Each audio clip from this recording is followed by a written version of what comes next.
It's been a while since I made Transformers content, so I thought I'd start doing it again. The newly rebooted Transformers universe known as the Knightverse is on the verge of collapsing, or to be more precise, has a high probability of becoming a complete mess. Up until now, it seems that whoever is in charge of the Transformers live-action movies just doesn't understand what fans truly want.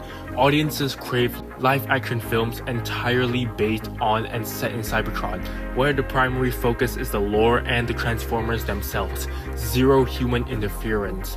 I initially believed the Knightverse would be the perfect opportunity to start fresh, especially after witnessing that breathtaking Cybertron battle scene at the beginning of Bumblebee. It's beautiful. That 2-minute sequence alone was, to every Transformers fan, far superior to the rest of the Bumblebee movie or whatever Rise of the Beast was supposed to be. The sequel to Bumblebee was an immense disappointment. After waiting 5 long years, I expected a solid Transformers film only to receive yet another uninspired cash grab.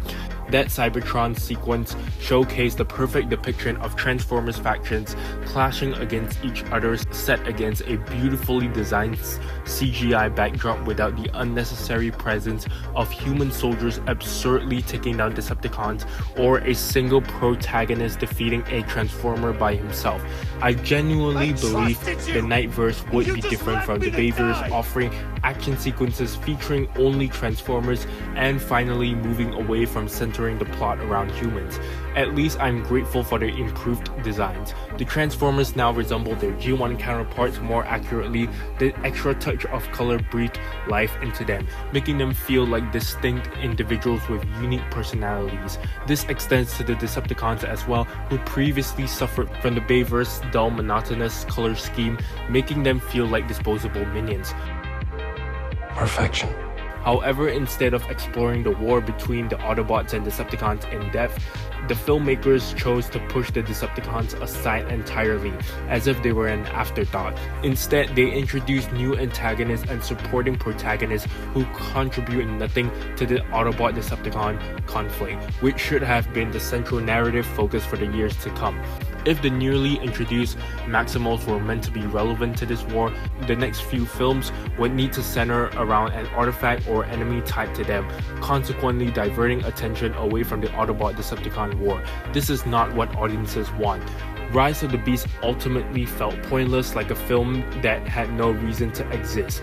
It failed to make a meaningful impact on the overarching story that we were eager to see unfold, the grand war between the Autobots and Decepticons teased in the Bumblebee opening scene.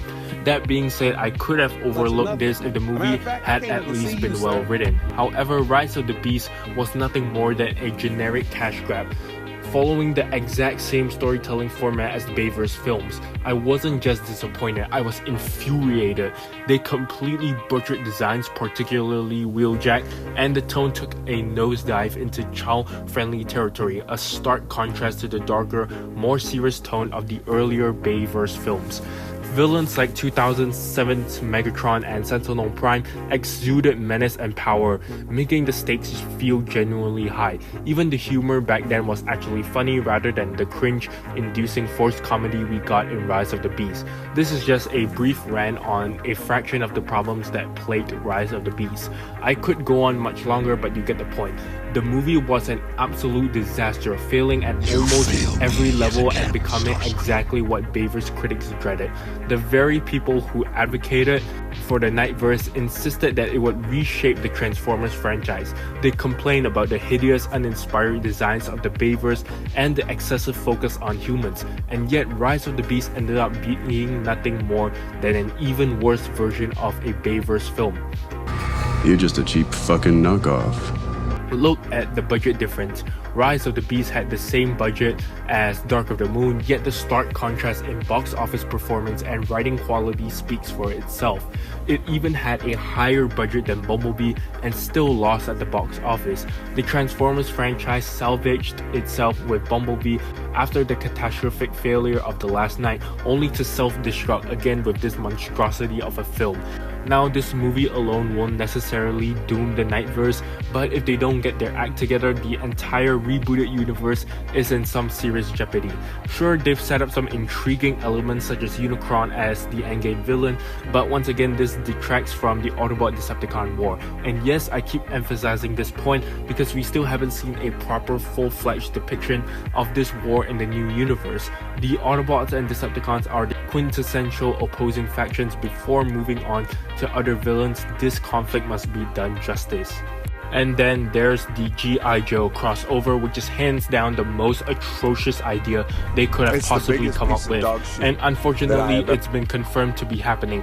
Essentially, they're just replacing Ness from the Bayverse films. The problem? Gi.joe has its own cast of main characters. This means that in a Transformers movie, certain Gi.joe characters are bound to get a significant amount of screen time. Worse, if they're collaborating with the Autobots, there's a strong likelihood that Cobra, their sworn enemy, will align with the Decepticons. This in turn means that Cobra characters will also get screen time. Add this to the existing human characters Noah and Elena, and we have an overstuffed cast with far too many human interactions.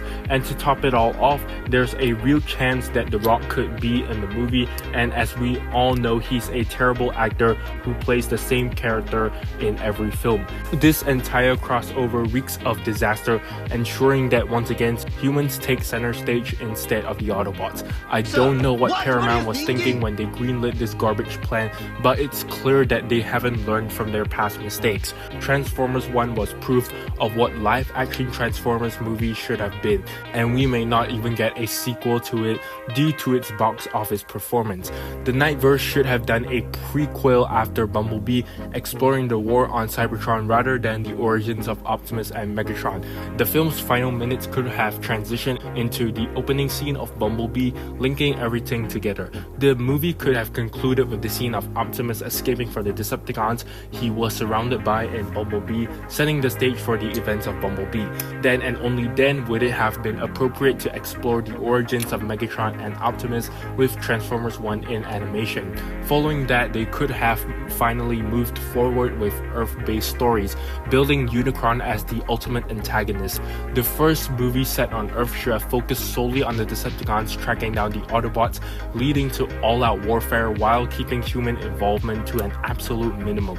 Once this crucial foundation has been laid, then they could have started introducing more complex elements like the Maximals, time travel, and artifacts. At that point, there would be no room for complaints because we would have already received what we wanted, a pure Transformers film set on Cybertron, free from human interference.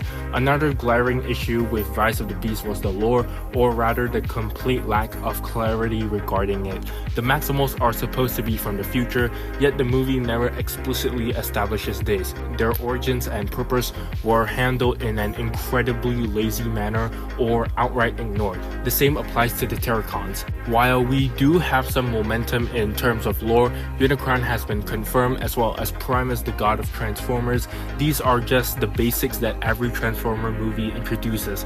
Meanwhile, they shoved in complex elements like the Maximals and time travel right at the start of the Knightverse, completely mishandling their execution. If you ask me, the future of the Knightverse looks bleak. It feels like a carbon copy of the Bayverse, repeating the same poor decisions that are bound to lead to its downfall. If they continue taking years to produce movies of Rise of the Beast quality, then they're finished. However, if we rally together and knock some sense into Paramount, maybe we can change things. I still desperately want these movies to succeed.